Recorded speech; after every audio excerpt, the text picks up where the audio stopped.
Every mami ma wakwa aban sanso ema wo aha embra Coastal TV don crow kasebo eso ewie omo aso yase a yede kasebo ebra wo no eye National Petroleum Authority omo ene diesel gift shop yewie nso ane de aseda kese ama Solace Bar and Restaurant ena Lady B Food Avenue omo na omaso yase ama ewie kasebo yede ebra mami nka wo se kasebo etwagu ewo Coastal TV no so digital channel 514 Facebook ene YouTube nyina no obenya kasebo na onso ahwe modern sesa wonsaka obe share na wa share link no link na comment bia nso awo no uja ewo post na se a yebe get back to you and also say yebe ma wo emuaye kama na yenyina yenya kasebo no emuchafa mi amidi kasebo emuchia me midi ede AFIBA ESSIEN ewie ensema obete no ebenisa nananom antena konwa omowo abra abomoden de amamre ne amane agukwan mu asese ameno kasa de omasi mpuntu hene fofo kra oba behwe ama mpuntu akoso ewo abra yewie nso ebetutu anamon na yakọ nkamfoa na eho ne nananom ne mpanyifo bia eka bia yeyi akọ bonkomo na yebiso omo nkamfoa abra abokra no etesen enema bensa na ye omo hawo na edien na ombetimi ede etu omo ho ewo nkamfoa ni nyina ye nkomoba akoso a yede ni nyina nchemu ebebro nti bomodin ase uti TV nanim a onsesa afidie no na ase onsesa channel no enkoto bebia na se o hwe wo Facebook na YouTube so a bomodin na ma afidie no enda Coastal TV afei jimre na tie kasebo no emu enchiremu sana mabom amane dada no nananom antena konwa omowo abra abomodin de amamre ne amane agukwan mu aye bibia fefefa asese amene okasai sana ebeya mpuntuo ebekoso ewo abrandi no omache mpuntu hene foforo kra yede na asi ade so oba behwe ama mpuntu sem nyina no akoyie na nra dwumadie na so no na esewani ensese mekachrew na yede nana asi akonwa so ewie no enanana puno ni minum kakra na nsem bia ode to omanfo anim no yenkotie bi yeda yamiase de ine de waba na wonya gizi wo mu de motuma aba na mabosum omani abura yebede offer de tambufra yakadama yebesha sefi sanitation yen ejanan yen gates na zinina no ododi nyina no yeye otodo bio yengwa na oda ho no ofata abura yepede abura onye godi a otide oba otukwaba market eti from inna company here no modi enyim me na nanom ne ebishie nyina yebeke yitrago na yeze libozin ashishado one after the other afibia celebration our bar fashion ode ebo bibiano asana kiza fashion asana yebesha asem ode yesha asifide bia yen esunsuwo eti menye interview ohu na na ni interview na me won kai de bibia obesa esi osunsun asana wade ziwo namdo enti yamba enja na yefo shibani yanye no nzimu na nne course mi ebe yehwe kepesi nnukwa dina sefo yefo shibani why number 1 the shibana ya to the house enti ya bo shimunu we waje papa wosu shushu shibiara with business na abura wa kodeyi omede yewo issues were caught in Zimbabwe. Assemblia or the ACC na igwe ekonomi no ya mere ni na no wa konomi enyi mo hono or the show na pavement house na ya private o hono so we see akumado and the third me yamlet ya wi yezu nkomo fa yam park o de wo what I say the brain. It's all change biara wɔn sɛ abɔ bɔɔlo wɔ hɔ muwie ndɛm menkasa bebree mɛda mpanyinfoɔ wɔahyia hɔ nyinaa ase na medze bi hwɛ ama meho kafo ɔnyɛ obiara na ɛdze dɛm ayi turo enyim a ɔbɛyɛ eti mɛda meyɛ Mrs. Irene Boatem ase dɔ ɔbɔ m'ekyir dɔm na yɛtumi yɛ yi ofiri a meda me mma hwɛ ase eti mɛda wɔ nyinaa ase. Na yefri nana kobna okwewia ne odikan kra na asemi so a na yemfa yani nchemu ewo nsem bi so ampanyifo bi a ekopie mu odwumadie na se no ede atudwa eye owura oye general secretary anase oman twetwefo ema abra na ono so ede nsem bi atudwa Honorable Abdul Wahab Said ne ho asem na meken ne okaye no ebinie But why in the day, in the day, you will wait if you ain't, and you will wait any, you to be in the club, Abraham, for a couple of crap. Let me see, I am there. The right way, you put the in why you were hey, and I am up what I'm to be there, you are Abraham, and the people you will. Na sesi ameno kasai na se wonim na kwabena okwewia odikan ne ho asem bia na so se wonim ne nipa ban a ene na fawaso FM ha sei esan se school prefect a oda Danicom International School ano eka na ho asem e de kire omanfo. I am Janice Efwa Asamoah, the school prefect of Danicom International School. Irene Boatem, and they have 4 children together. He holds numerous patents, including DC Glit Hotel, Danicom International Hostels, and Danicom International Schools, an institution which has nurtured talents, grown professions, and tutors who serve on various capacities in our beloved country. Dr. Boatem is also involved in various leadership roles and has strong focus on education and community development. His passion and desire for human progress and leadership excellence has won him prestigious award 2024.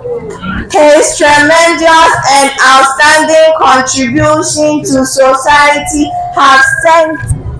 benchmark for efficiency and effectiveness, making him a true embodiment of distinction and achievement. As today bestows on you this great honor, we wish you the best of luck, and may the mercies of the Almighty be abundant in all your endeavors.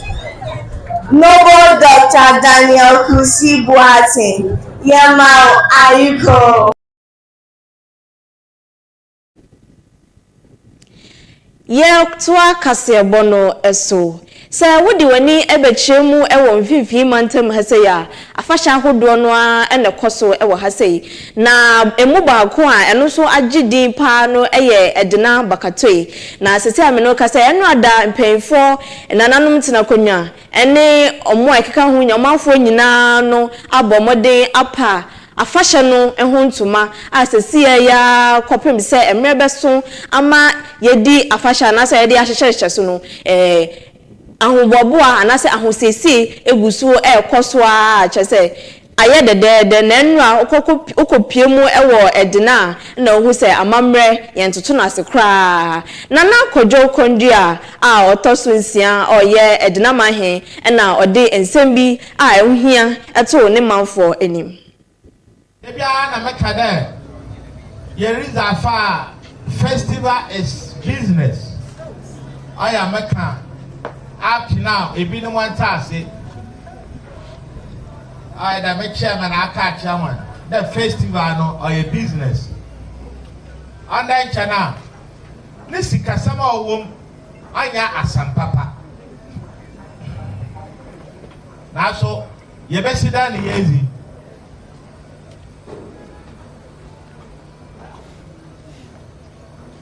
mɛna naanum a wɔkɔ ha nyinaa yɛzi bakete a oduri ne baabi a ebu da ho ala ɛdinama no wasa ɛnda nanaanum wɔn mpɛ koraa na wɔn mpɛ kwa wɔn mpɛ kwa mɛka sɛ sisi ale ɛnda yɛrɛ pɔn ho tɛmi fiti nare kwa bebree wanda wɔayɛ wɔn adwendwen ɔno so ebusua ɔda abɛdinama nyinaa de wɔfrɛ na anapɔ ewia abira anufo oyi yɛ ɔbaba na ɔrekwande emi bi a wabɛsɛ no kɔnɛ ahɔn a wɔmaamo do waba na yɛreka na afi wɔbɛgya ahen wɔsɔ nana afi da no ɛhu dɛ nyɛma no bɔ ayɛ do nti ɛbɛgye na mɛsɛ nyɛma no bɔ ayɛ de no wɔsɔ mo akɔtɔ ne ma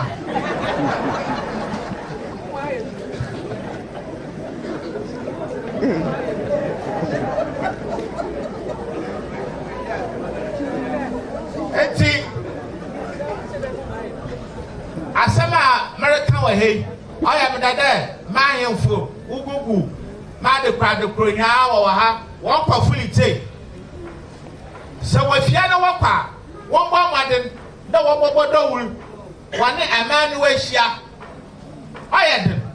na ntam a adwila ayɛ de na wɔsi biara ma wɔn 20 anaa 30 mpo a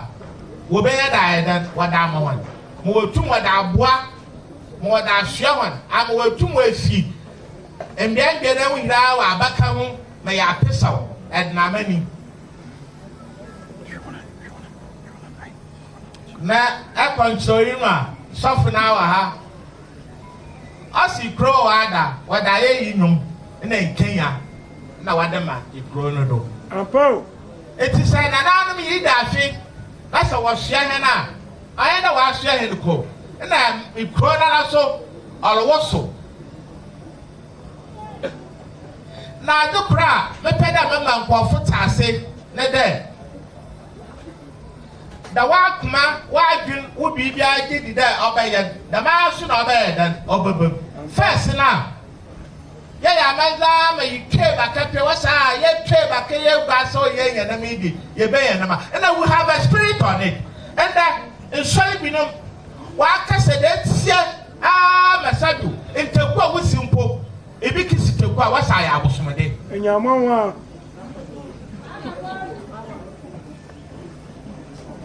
na maka mankɔfo taase dɛ nyame no waa na ɔda suman na ɔnyɛ sɔfo bi na ɔbɔ suman amo papa na dɔɔ yɛ ɔse na yiri dia so ahɔho ɔbɛbɛn na ofi pentecost na ofi chapel biara ɔwɔ akɔntum ɔkɔ ɔbɔkɔ chapel na bibi sɛ mo na abɛnti na anka wɔba wɔkɛ dɛ wɔ ɛbɛ bakete nti wosika na adere bɔto correction na ayɛ bɔtomde yɛnye ɔbɛgye wɔ agita ti bɔ aka ho matota asra asɔfo mbere so na dɛ ayi akebo ɔkɛn yamɔ nkamaka yɛfa baka mikyiro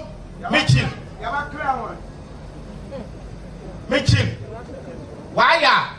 nkapɛni bi ɛdi anim aba na ankasa no a ɔbɛfrɛ wɔ ahomɔtofo na nayi de nke ɛbɛsrɛ wo na nke yi de ɛda akyɛ na yɛde kyɛ no ɛhe de na ɔno yɛn gyem ɛkyɛ akɛn nipa bɔn ɔnyɛ masita asɛm no wɔngyɛ ɔnyɛ me na mede bɔbɔ adaw mara wɔ wo mbɔtum ɛhe na yi gua hia wɔ wo yɛ bɔtum ayɛ amammerɛ na nafo ayɛ woduru ne baabi a na wɔatum kaya when me si fa wodi ewi esi kwala obotwa do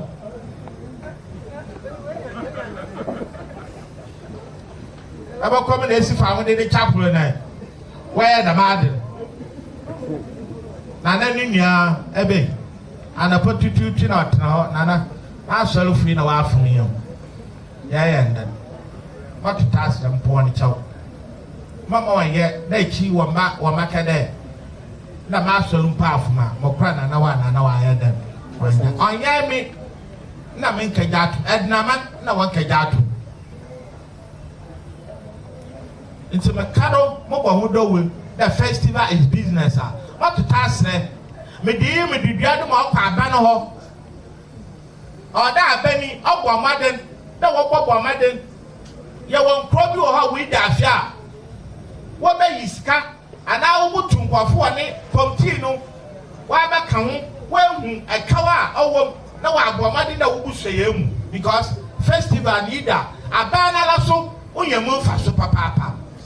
ahona waraba worobo hwebi airport wo puti bibi wo on aba hotel order wo puti bibi edibana aboto wo puti bibi ne hina festival nti na sada bada abenti no nkwa boanyan ma festival no why festival ampa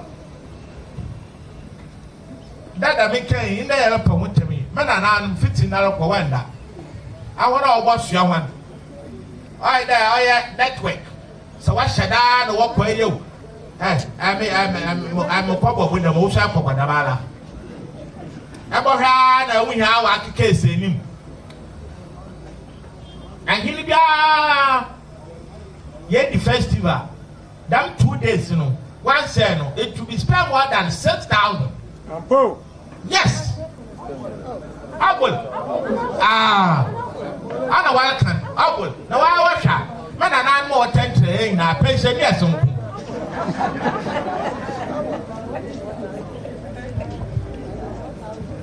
pension yes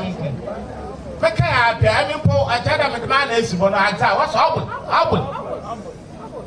what the one I did kanwa yes it's about to pass na time also soon na sabio I wanna what to na da wunya mfa so no wa bada o bibi kakra wontua ebi o waji wa 50 Ghana pay for the whole year what did I say mo wala so wa to ade e panade na me find that meant no wala nkasa balance so a na wo fa so o ye be 1,000 you that say within the week no wo fa so will go about 5,000 or 6,000 which means festival is business. Dwumadie yase no ahemfo akukudam bebre ene de omanimonyam ekota dwumadie no echi na omumu baako eye nana oroba benten a odikan na nana kasaye omanfo omumienti bi.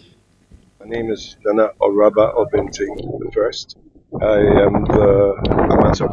AMOAH Central Eastern area. I am also the Royal Ambassador for Tourism for the Central Region. I am also the founder of the Crown Forest, which is the newest and most visited tourism destination in the country at the moment. I was invited to be chairman for this the 2026 inauguration of the Bakatwe Festival. I came to support as a tourism ambassador to ensure that the gathering runs successfully. I, in the same capacity, invited Hot Wave phones, which is the latest phone that is being unveiled in Ghana, to support this festival in all its glory. We believe that festivals cost money, and therefore we normally rely on the benevolence of companies and individuals. Whilst we appreciate this very much, we think that festivals must find a commercial angle to be able to sustain itself. To this effect, Hot Wave will be sponsoring the main festival in the hope that Ednaman will support Hot Wave in their sales. In that way, the companies that are sponsoring would have a measurable return. We hope that this can be emulated in all other festivals. I thank you very much. Kaseboy Echago ewo Coastal TV digital channel 514 Facebook and YouTube nyina yemfasida Emma National Petroleum Authority NPA Diesel Gift Shop yewi nso ane yada Solace Bar and Restaurants ase na Mama B and ase Lady B Food Avenue eho na omaso yase omo no omaso yase ama ewie ye de kasebo de ebro na ye toa kasebo no eso a na yetufa akọ nkamfua na sesi ameno kasa Coastal TV abomodin aboy pine nananom ene mpanyimfo binum a ewo ho na yatoto omano nsem ebisa omo nsem na yebisa omo ekwan a nkamfua ekọ na nkanka se yeka sanitation anaso se once dwumadie a se ne ekọ so ewo ho yene nananom atwetwe nkomo ama omode omade srade ana omode hiade bebre ato Coastal TV enimi mpempren yomanfo yenko ne yenko TV wo from na na fa motada ko na me yiko wa mo nkanfo yawo ehaw mpanyisi kankasa na mo ayewu yawo haw hwehwe igwaya nkanfo ma oye ma obagizin kase oni hia body ya owe biara kekala na oso ye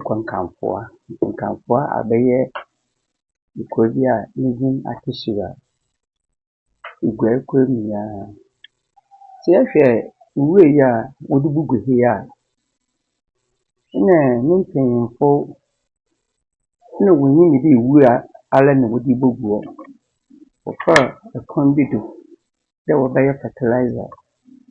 ina waji odon fi egu Iwe ye gua ndete kenten se mi ja ko hwa iwe yi wo sha se wuru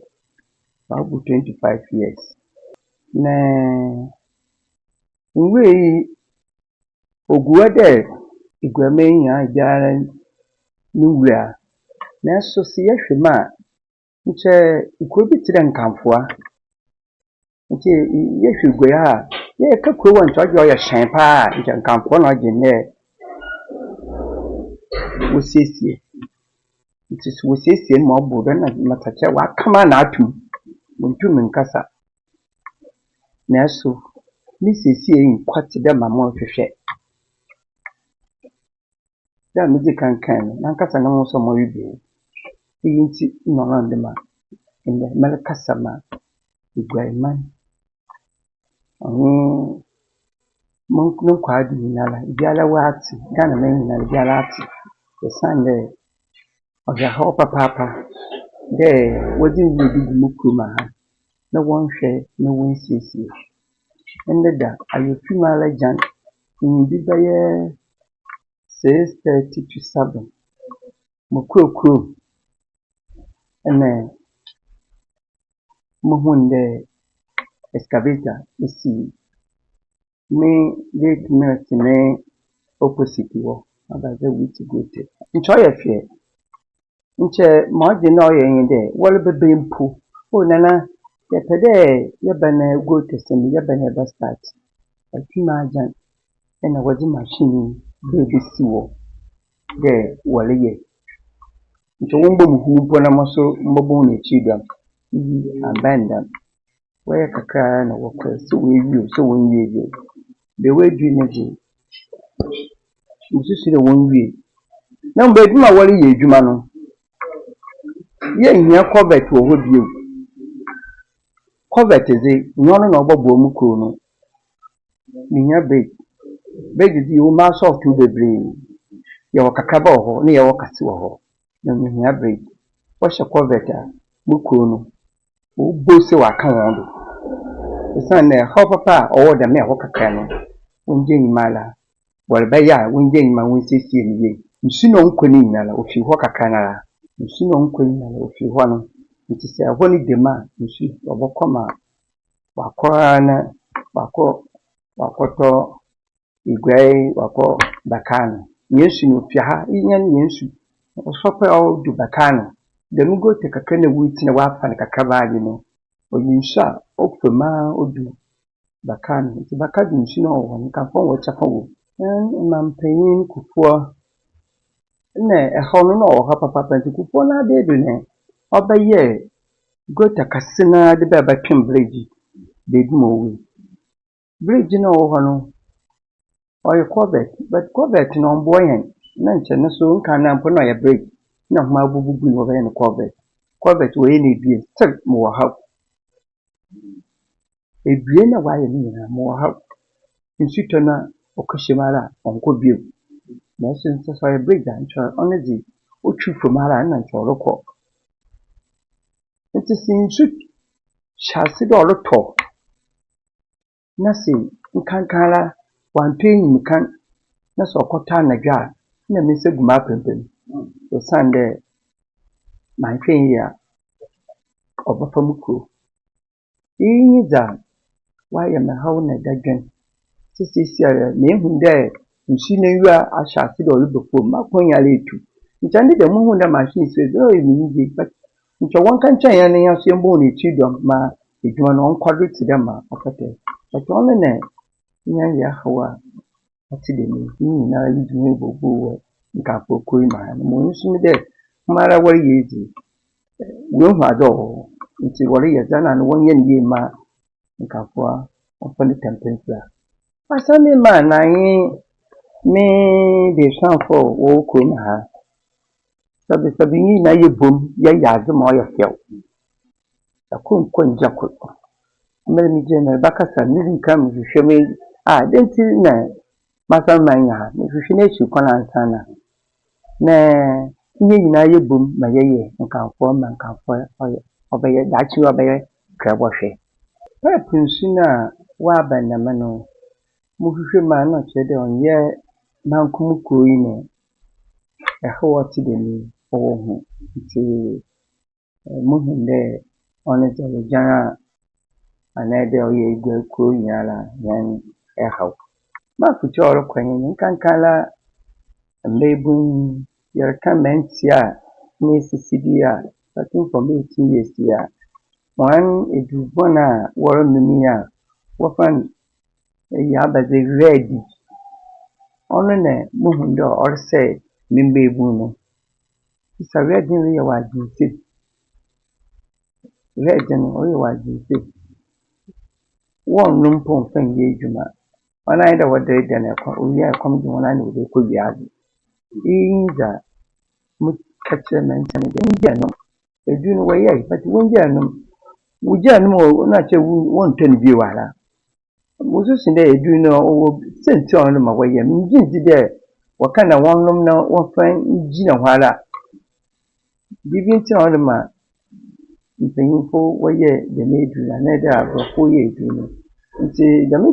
senti waye edunu woma wofan ye wofan sa de me yere ba ne na wanye de kofunno ne nchwa fanse ho na anede wenyiya nketesia no so nde me nchazi ntwini sanzi wa abofom no masra ho wonya ahwiye sande se hu ya ahwiye wo ma abeboma obama dachi ho so wonja bibiara be krabo hwe inja so makato mesafon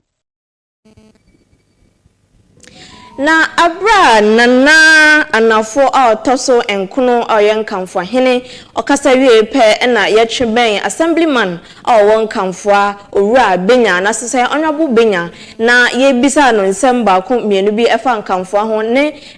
nkamfo ne tibia ananso sene esi ko ewo nkamfo no ono sonso ncheche mu ncheye na sem kakra ode to nana de no so no ebini krum nkamfo a nyane ho no doso obiara owo kepkos ayim de iwuro bi owo kepkos bi asa wofa nkamfo na wozeba nanso eba nkamfo ikuru na yakase nyane container yezi wuro gum no oyekope isusu de yenya korka ho a kobabo hen ofuo bi o nyane ha wakase koroso school a obemfo atamas washa ase residama nkamfofo nyame to nsafra no adena akefu besinde into na yantu yedo si edo hono ko hono ku ho a bo ho na papa na atamas washa ase da oriye ebesre na mpefo waka bi owo assembly ni NDC abani ya wodi the one you want to come for na school yi oma yen share the operate na me jimi say dem so oboboa ama economic activities awo nkamfo no so wotum na wotumpon yen ha obi wa oho oye yen esusam on do ya do oho wa adwene ye papa be bi wo waje pipe be afi ebie nafa nso wo fa no nso ko bi mfam da wo boyi nso na nkamfo na atre ma oye old nkamfo na ekono pe na ye nso no ba bi say lorry station na hazi oba ekwo ahwema ha oba na afan yeso onomponye de bia na oba na ihe ye tete echichechi ne de nsusam da no ya da ohohen yewunti no so ye trasre ankwankura bi wo won nsem NGOs abotun aboyen boreholes a mpempren nke yetum na wabo mankamfo a yen nsusam no otum na wafane tempa efra yenye edukrom wo abura asebu kwa mankase yen ho agbahye na afi yenye Ghana National ono so owo oye Cape Coast South hen so na afo bi na yin afa bi so on so owo mfantima so yen ho bohye oye brafio no nkwa do so yen ho ebo ehye nti yi ebie na brona yen ho no bohye e wo ye nkamfo ma me sha me electoral bi offer obi onyi mugo bia no offer Hacienda hotel ho de ko oye interbet no ho me electoral na ho na no ka na yeba anafa afam nso a yenye abọ edukrom ye hon egbohye na afi yenye Ghana National no fall under menyemewu ha na achim electoral area de me bia bia me hon egbohye oma oso nso ma medwumezi na mezi no edu bia na ahoche kakra ewo ho ntini na kan ha kakra ya na menya ewo ye me electoral area yenye o de kwan de fida wo ba yebe jona wa wetu na manwo so butun wa ya zabo nkamfoa na third range na fourth range no butun na wa ya zabo yen da wana sie papa Honorable Benya oye assemblyman Emma Nkamfo na semi na Coastal TV yegina so na ye say yankase yemfa ye ni kwatwa mansan enkohwe vocational and technical school a omampanyin dada wanya ni ba bi ko Professor John Evans Fifi Atamos osiye say odema Nkamfo na say aka ntinsenmu no ne tibia etisen yense ntwani asorba kofi esuman na edi Coastal TV ekopie ho na amane ba odi breye no enie Shafu mamomo akwaba mu atena sem Coastal Television do na ebri yegina Nkamfoa oye Professor Evans Fifi Atamas, the late President of Republic of Ghana no kwani ebusamu yaho se edani ya osiwe a yanken da kwhwa baye 10 classrooms in an office se ka ho ni na we sha hamwa yejan na mpenyin ameyata ase de Professor Evans Fifi Atamas wonye ne bibi kon na yankese no kotokum sika na oyi de unfensi dam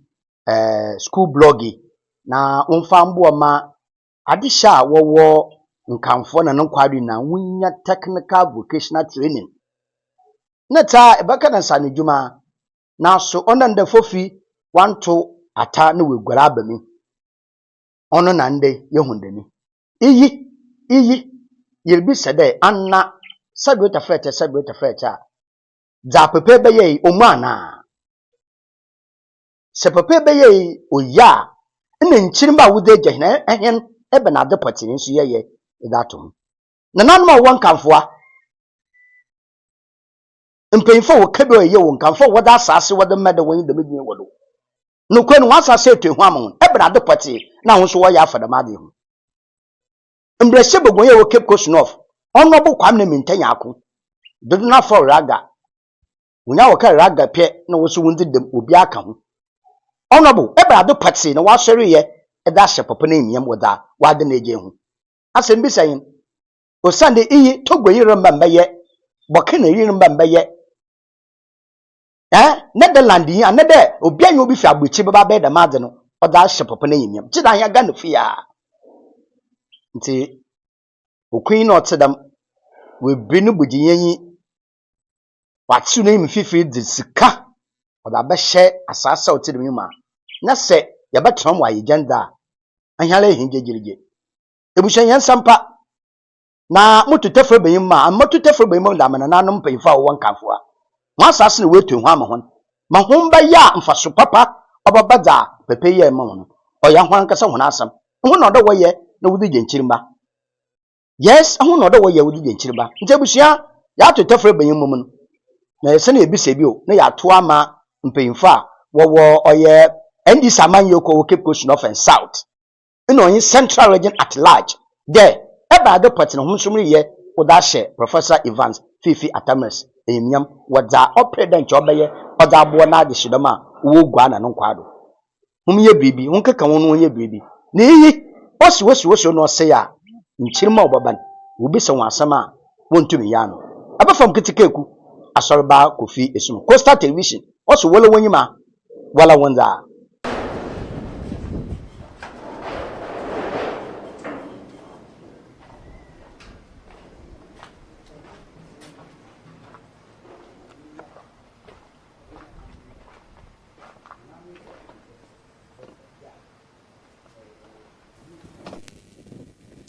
Mpanyefo se ni oda ne gyamu no ono nanim se ne esi ehyehye no efa ne santi ene yebopini omanfo kanfo se mpanyefo akasa aka bebre mo hawo bebre na mo so musan asem ben na mo wo ekafa ho wade eya asomodie ikuro first hia na nanom na oya odu bebi a ekakara ifi nkanfo a ene walobo nkanfo ade nso nde nwono waka dam na anwa bo waje hi kuro wi wafa nkanfo de se ebo hwe eden no siribugbo ye edwumo elbe ya ade bi oye mpuntugume bia wa ha ebe onye mi bi asase nya asase ala wo boto wa ha ma ha mon mgbara no ntane ne de eba ha bi ye bi ato ada ba mi ye bi moye nkaten ntani bi ofan nyama mujuju ni na fufuru mu ntani bi nkofo na wo bojo na wado ho adoko imom se oba na apia mmara ata mo wife no store no che me fide yide ona eba mmara hina mbo na apia bi e bi ata na da imom nya ha mo no so ada odihe ya ona ihi nsusa isi amupore tank no siwe akoso no siparo he be 3-4 months ni ma hankasa de be 3-4 months ni mumunju pipe ma nhon no watra wokomo mechi ibi be 2.5 years ni ana 2 years ni bi munju nzo ne demi na se timenum ne job na ma aya dinzi yesre Ghana Water Company yana asami ma na wa aka tena radio ru wa aka several times ni nyina yin ho hwe nti yesra hwan the made the woman onhwena aban yi a oyeye ya onhwena wo mayen no na yarbre wonsu sam ho Quentin with be so on the boy ba Quentin kaka mo kan na Quentin no sa usa run so ya man tam na at the same time so municipal ya asase na wutu rogu we Quentin oya ma won pro ba mama che ye bre wo frafra won asemi ma frɛ na ye attempts ya block kunumpo asana nanom na de wa bam mai wa ma Quentin nti ebisam na am question ya problem wa re Quentin nkanfo asisi ade egbe Quentin sisi owusa nti ye Quentin be tu nkanfo a ya pe na at the same time so oya ma won ma fanintam because ya sa asirin wutu bodan continuously the na first in the need to bodan no ogufoma the first ni foma anya kwa ya be de bi wa fa na wakasu ono ye de medme asisi wa ma why by na so continue ekwidi omoyen ibi ekure akwa na ebien bi aka e ba sempa ono sai bu nde ekoye ma no abafoko ekoye ma abafoko na ekutiampo aya ba week no ampo wen o ma fa nkure yaho de me ya ayeren oho ye ko ma ko ni mu egbu papa nti e besere de na ma bi o tetete man ye mpenedam ko youth ye woman yeso ya boa oya oyi anya spone yeren yesi so yin na igwa ye ana yasi so de egu mu yeso wo huni dam nti ye besere man ya o ma fa ntam fa men yeso me kaka ye wo kan odukan ebe yankamfo ha yin susam oya ohawadwen Yesu sama ho adwene pa ankasa na ehwe bebia ma amelo Tokyo sinisi wo ma na eheni na nsutwa ofa hei na ebekana baka oda na sunsu otowia na waatwe nti oya da ho ya adwene ma gote na gote se da ha monam dem gote se na ho ya adwene gote se na waye osusa nti o mensunu twa otumugbu na ofado nti ebe sempe infure se obekye wewiwa na nche waba na waba ba bohwe amenye na nti oboboye no o mensunu twa na nche ya hu waatwe na kakra nsunu to no gbura okọ nkọfofa hoedem nti obanam a oya da ho wadwene ankasa nti nana kwame na maje ofia ame mahoni na mmom Yesu samso ho wadwene ankasa nti yebesa wote wasfo obobo modern na waba na waba bohwe ya kwa no so bebi wo a wa start ro orututu nti mpanyimfu akwanya bi wo a womda na omeden womohwe meyen yi kakra mutuma aka menkani ya mla menkani ya na obowal nti kakra mpanyimfu nti na spam na wabere wa wode wori gu hu mo olokoda wutu ahwe ame street light na den ibi wanhyira anye onsoso nti waba na waba bohwe ame nti mo aseme ma na about edwuma pori na mum yemanyuma sam na ya ho wadwen yebo manyuma na womaya woma aseme ma na youth committee fun wobre ibi oye yemanyuma na onam wo mpere obaye nti yesu a ada akwanya wala modoto ye manyuma dwanfa no nhyem na wada yi a wana ye yetwa kasebono eso kwada bia ema edi ewo coastal tv ha say morning mix juma ye dedicated say ye de ema edi ema ho enkomo no etiefo ni ahwefo ne mebe ya adwen say efiti na wotwe atwamu ebesi ende no nkomo a eda ya no nyina ne say ema ebebo ye homoden na yenso yesimi enya yesika yedi ye ewo sikasemu ne say nti ene anano pe ye ne CEO of Rules Beauty World ye no etwetwe nkomo eye maame anaso say Mrs Ruby AMOAH ye no etwetwe nkomo no so ede na no etumu bia ka say eye na ho mfaso bebre say oba bia no ebebo no homoden na obia so enye ne sika anya hwe se bibie ni a eja wo sika a ode beboa ho na nkoye osresrefo. Sometimes ebi ho ha ebenya a lot of issues. But here is the case how ma build them hono any students okay inti ameminya around them kwa students wa obetum wa ye bibi ana wa aboa nice that one make no Rules Beauty by Ruby your training center or some so you walk in okay epede ebe fix woni o se bobo tira ebe ho inti ma build them ho na ma build the students in such a way obia betuma wa ye obia na ejuma ebe ho no matter what some madam wo oni wo ejuma na betuma ye sir inti e woze me friend ye na aze ye wo nyina no ye create some standard and some way bia ma wana whereby e ho no de wo benya wono comfort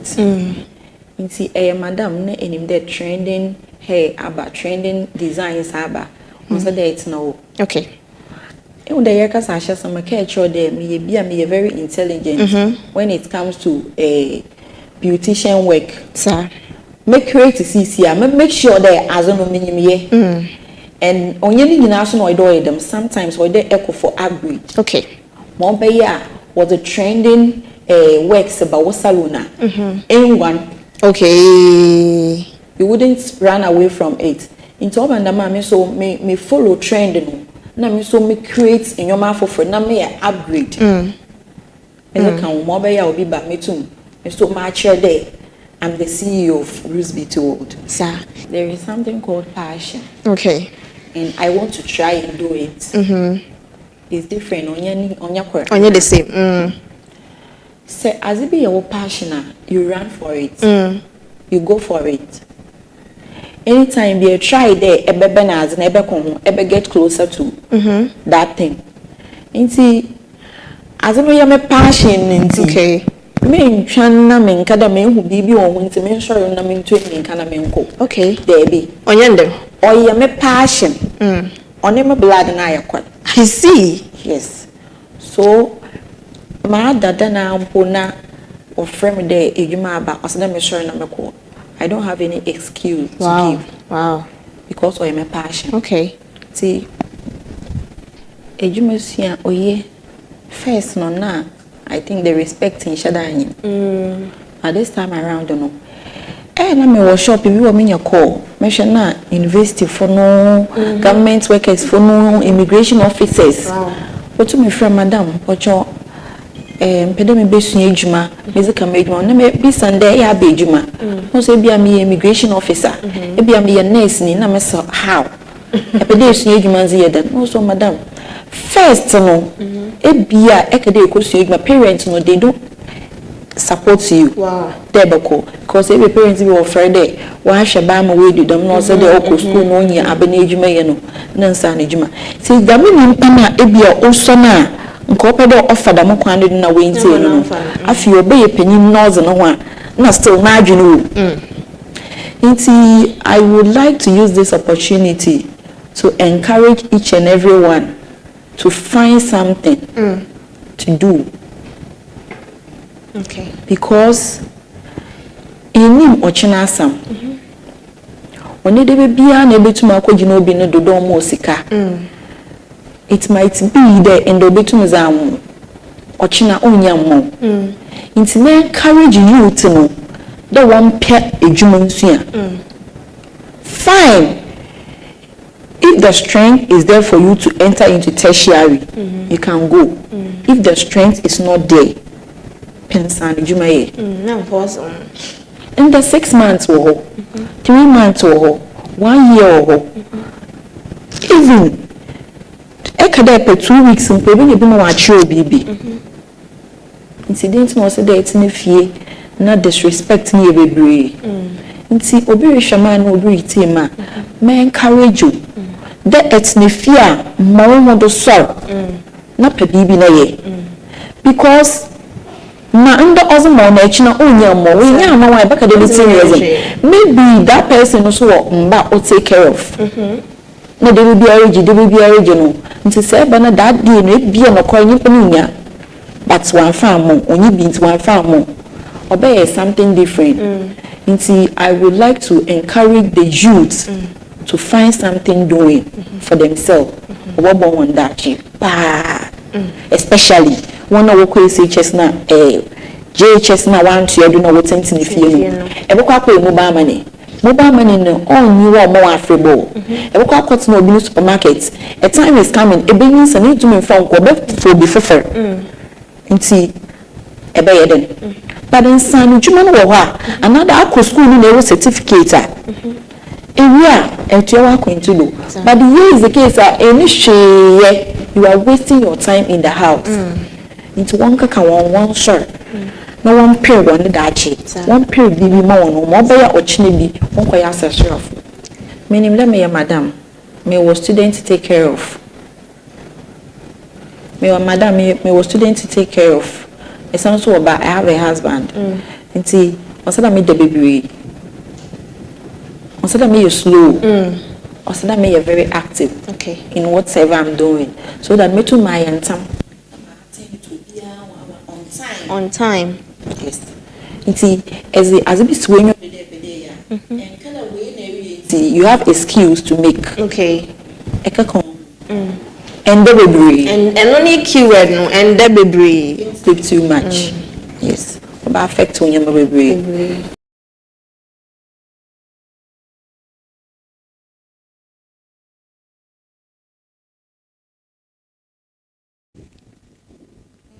Adeshimama ebejina CEO Mrs. Ruby AMOAH na nsemiso na yede kasebo no esi ehaya na mensemre kra no memfa aseda no enkoma Solace Bar and Restaurant eduane papa de omunimi yankasa nkwanya esofoma na apaise to eho na sawokwa ubenya bi na odi acheche okra everywhere bomodian so say ube use gas NPA National Petroleum Authority so say wonko Solace na sa obenu aduane abomodin na use gas na gas de ebeboa o papa pa ye wienso ane de aseda ne bi ama diesel gift shop the sell gift shop gift bia ope bia no o efre mo be rapene kama na odi akoma odofo no Lady